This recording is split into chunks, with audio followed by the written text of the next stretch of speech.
ook een heel belangrijk persoon uit het poëzieleven van Kat, Kees van Meel. Ze zijn samen bezig toevallig nu ook met een bundel. En net als Simon helpt Kees ook Kat enorm met gedichten redigeren en haar soms ook aan het werk zetten, omdat ze een deadline heeft voor een optreden. Dus dat helpt ook. En Kat is ook soms een beetje chaotisch, dus ik hoop niet dat jullie daarvan schrikken. Maar het is ook heel fijn dat Kees voor haar dan de poëzie zelfs uitprint, zodat ze niet onvoorbereid op het podium verschijnt. Dus Kees is eigenlijk gewoon de ideale teamspeler. En als ik een poëzieduo zou zijn, dan wil ik ook graag met Kees. We gaan beginnen met Kees solo. En daarna houdt Kees de microfoon ook, want dan gaat hij Kat uitnodigen voor hun duo gedichten. Kees?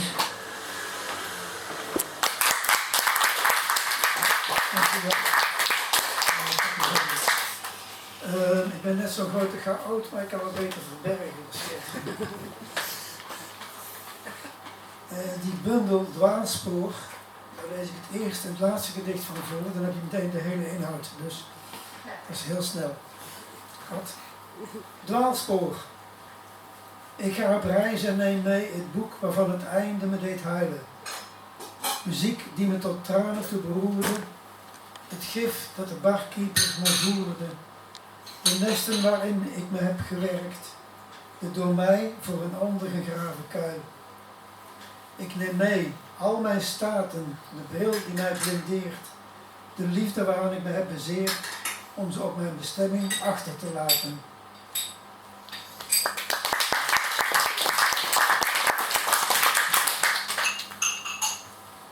En dan in het einde, de rest kun je dus overslaan.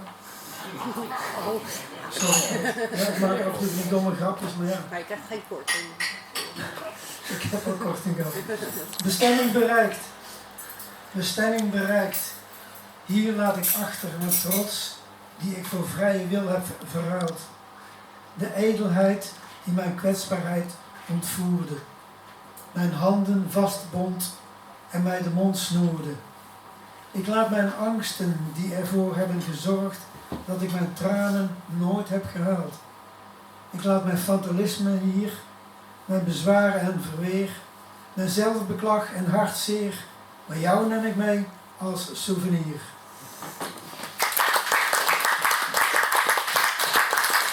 Ik ben wel benieuwd wie of wat dat souvenir dan is. Ik zal nog één gedichtje doen uit een bundel van mij.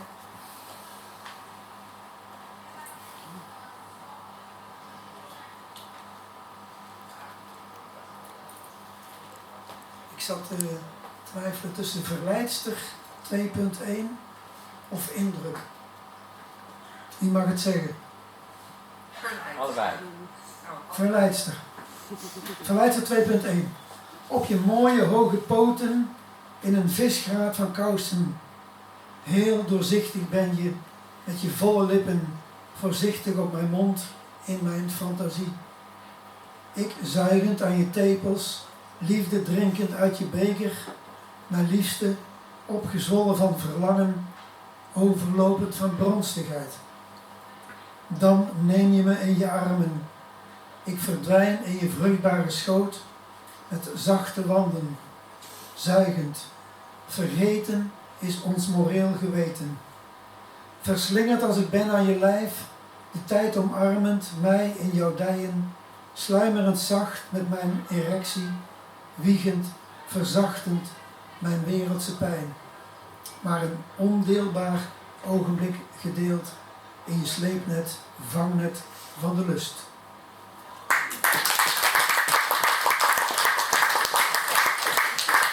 Moet je het ook doen? Okay.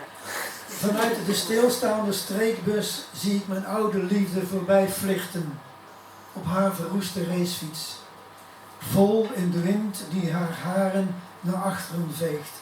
langs dat godinnenhoofd.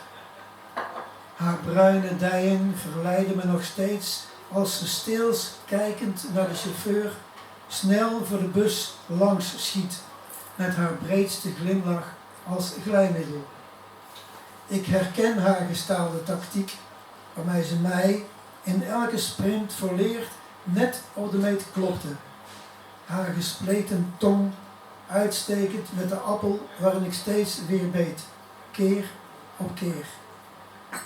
Langzaam verdwijnt ze zo in de bocht, mij suf zwetend achterlatend met een bus vol vreemden in mijn hoofd en de doldwaze gedachte aan haar zadel, waarop een glanzende indruk van haar haast almachtige bilpartij. Dankjewel. Nou, doen Kat en ik samen iets. Waar de vorige keer hebben we dus omgewisseld, dus zij mij gedicht, ik haar, maar ze zegt, ik ben nu te zenuwachtig, dus doe het maar niet. Nou hoop ik dat het goed gaat, dus we doen dan ieder ons eigen gedicht. Ik zeg even goeiedag. Kijk, dat is echt een moeite. Het is een verkorte versie van iets wat wij in de Grote Kerk in Breda hebben gedaan, 2017? Nee, later. 19? Ik denk 20? 19 of 20. Ja. En het was zo leuk, toen zei Kat, laten we dat doen, want we zijn nu bezig met een andere bundel. Met daarin dus elke keer gedichten. De ene keer begint Kat en schrijven we dat tegenin. Maar we doen het ook zo dat we dus dwars door zo'n gedicht heen gaan. Dat is heel erg leuk. En dan is iemand net goed bezig en dan knalt die ander nog in. Dat vinden wij leuk. Ja, en het eerste project dat wij samen deden was erotische grafpoëzie. Dus in de Grote Kerk van Breda. Nee, dat wil ik wel even zeggen. Dat vind ik leuk. En ja, daarin bleek dat we best wel heel goed op elkaar in konden spelen. Wij vinden het in elk geval super leuk om te doen. De reacties zijn vaak ook goed. We worden ook wel het koningspaar van het stoute gedicht genoemd. Dus nou ja, zet je maar schrap. Kees begint. Ja, ik begin. Het bouwt een beetje op. Mag ik nog stijfkoppig van je dromen, die je hier ligt in het vers aangestampte graf, de wormen snoepend aan je tepels, aan je zacht gebloemde lipjes, waar ik mij jarenlang zo aan bezondigde, in wellust en levende uitbundigheid. Sta ik hier ongegeneerd bij jouw kruis, mijn hoofd vol perverse lelies en op mijn tong kruimels van het verborgen, gruwelijk genot. Het verboden spektakel, mijn leven zo gewenst, is hier maar een schim van vunzig en geperverteerd verlangen naar het o zo ongerijmde. Ja, de reactie daarop die staat ook in de bundel. Weet je nog hoe wij onze huiden met elkaar verweefden? Om nog dichter in elkaar op te gaan als een kilt. Zo waren wij, zo warm. En nu? Ik zo koud, zo zonder huid. Maar nog erger, zonder jou. Kon ik jouw lichaam hier maar krijgen, tussen mijn ribben. Jouw mond aan mijn borsten. Eén tegelijk en de ander jouw hand. Terwijl je mijn leegte vult. Leef mij. Leef mij uitbundig en groots. Mijn lief in het gangpad. Kuste ik uiteindelijk daar jouw rafelige lippen, met de smaak van terpentijn en zurigheid, uit wat afgestorven delen. Je ogen waren onaangenaam verkast in holheid, en je geprononceerde neus gekarteld ingedrukt, een verwarrend beeld voor jou. Herkenbaar wel gedrapeerd, de zijde, tulle, kanten jurk rondom de knokig lange benen en ingedeukte volle borsten als fantoompijnen. 3 tellen slechts, jouw beeltenis geprojecteerd op magere heins en zeis. En swoosh, 1 haal langs middenrif en slechts stof verzameld in mijn handen. Dat langzaam wegwaait over het dode pad, met in jouw bijna verdwenen voetafdrukken de geronnen bloeddruppels. Bloed van ons gestolde samenspel, met een dolk als hartstocht. Ja, ik weet hoe jij verlangde. Want anders doen mannen niet zo. Mannelijk. Wat kan ik zeggen? Je amuseerde, irriteerde, ontroerde mij zelfs. Maar nu zo eerlijk is een verwarrend beeld van jou. Je jaloezie, bezitsdrang, ja, en zelfs je liefdesverdriet over mij beschouw ik als fantoompijnen. Hoe je jankte aan mijn graf zal ik nooit vergeten. Ik weet niet of het helpt, maar jij bent slechts stof verzameld in een lichaam. Ik ben die fase al lang voorbij. Doe mij een plezier, steek een kaars aan van onze gestolde hartstocht. Een tweedehands doodskist. Mijn liefste, als ik sterf voor jou, zal ik 2 keer sterven. Eerst mijn lichaam, dan het wezen dat ik was, waar jij van hield, als jij je liefde bent vergeten. Mijn liefste, als jij sterft voor mij, zal ik 2 keer sterven. Eerst het wezen dat jij lief had, omdat jouw liefde meegaat in jouw graf. Dan mijn lichaam. Leg me neer naast jouw lichaam. Met jouw liefde, laat ons elkaar tot leven vrijen. Nieuwe wezens zonder gaven te vergeten. Ja, dan hebben we het toch even omgekeerd gedaan. Want dit was een gedicht van mij en nu komt een gedicht van Kees.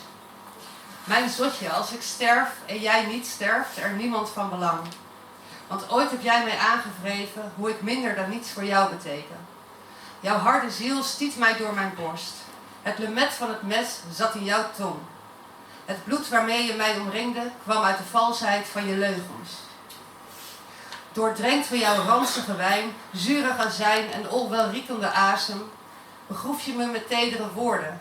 Uit je leugenkabinet verpulverde je mijn laatste resten aan de binnenkant van de wormstekelige bekleding in een meermaals gebruikte doodskist. Zo derdehands was ik voor jou. Ja, dat ben je weer. Lekker chaotisch. Ja. Zonder pizza. Dat jij nu alweer verdriet hebt, je gezicht zo doorweekt van traan, me aankijkt met die tergende wanhoop. Je hebt gelijk, ik hield je in de waan. Dat ik sterk genoeg was om met driften, impulsen, verleiding, lust om te gaan. Dat jij me toestaat je te nemen, maar fluistert, ik voel er gewoon niks aan. Mijn grote, ware, pure liefde, waar komt je fierheid dan vandaan? Dat ik in angsten en in beven vocht, vluchtte en stil bleef staan. Voor mij was het te donker, onder de duistere, bloederige maan. Al dit verlangen draait om mijn ego, mijn geweten in dezelfde baan. Ontembaar in gevangenschap, onmiskenbaar Freudiaans.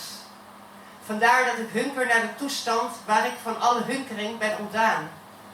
Wat ik meesleur en kapot maak, trek het je niet persoonlijk aan.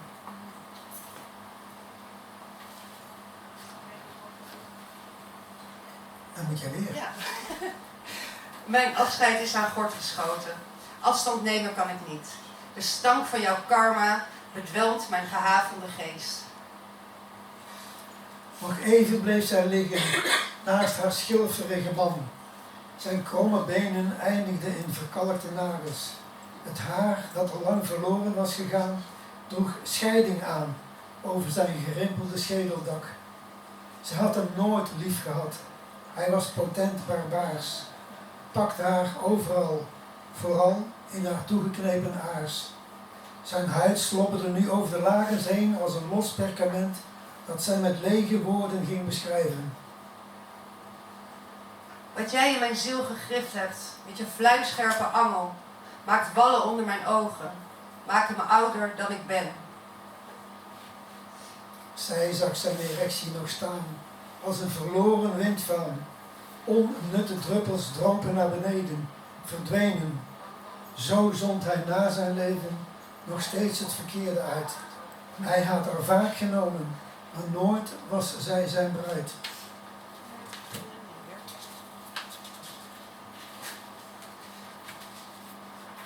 Dat is het voordeel van die grote bladen. Mijn geliefde kus. Oh, als ik dit gedicht voordraag, is een vriendin van mij die loopt gillend weg altijd. Dus je kunt nog naar buiten. Ik stond in mijn droom te kussen met een koe. Langs haar verrotte kiezen stopte het speeksel in mijn mond en haar tong raspte langs de voorkant van mijn huig, zodat ik daar haar maagvocht bitter binnen voelde glijden. Een boer uit haar voorste maag vulde mijn mond met een ranzige smaak en pulpachtig gras, waardoor haar liefde voor mij bewezen was. Mijn mond vulde zich met vunzige taal en langzaam ontwakend uit die merrie kwam de werkelijke droom in een flits naar voren. Ik kuste mijn geliefde, dood op het bestorven bed. Het weke vlees al trillend onder mijn ontblote lichaam. Ik kon me niet meer van haar mond verlossen. En samen verzonken we in ons ondiep gedolven graf. Nee, deze heb ik al gedaan. Dus je hebt de laatste. Oké, we gaan gewoon vrolijk verder. Jij doet de laatste strofe hier van mij? Ja. In het land van duisternis, dronken van verdriet en vol zelfmedelijden, kon hij niet kiezen tussen de twee vrouwen op het altaar van de liefde. De een verlokte hem met haar zwoele mond, vol vette tong en speekselslierten als levenssappen van de dood. De ander liet haar dijen openstaan in zwaar omvloerst vergeelde kleuren en vol met blauw, aderlijke strengen als lokroep. Dus hij besloot de sappen van de een te mengen met de dijen van de ander. En schuinslings kwam hij alvast, voordat de priester het rouwkleed in een magisch gebaar omhoog trok en in zijn poepgat tuurde, dat de heilige aankeek vanuit het centrum van die bleke billen. En met heese stem zeeg de priester naar het starend oog en verloor ter plekke geloof en hoop bij het binnendringen van zoveel smakelijkheid. Dat was het.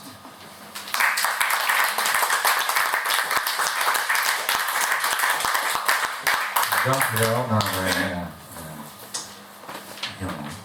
En het is weer pauze. Korte pauze, omdat we een beetje uitlopen.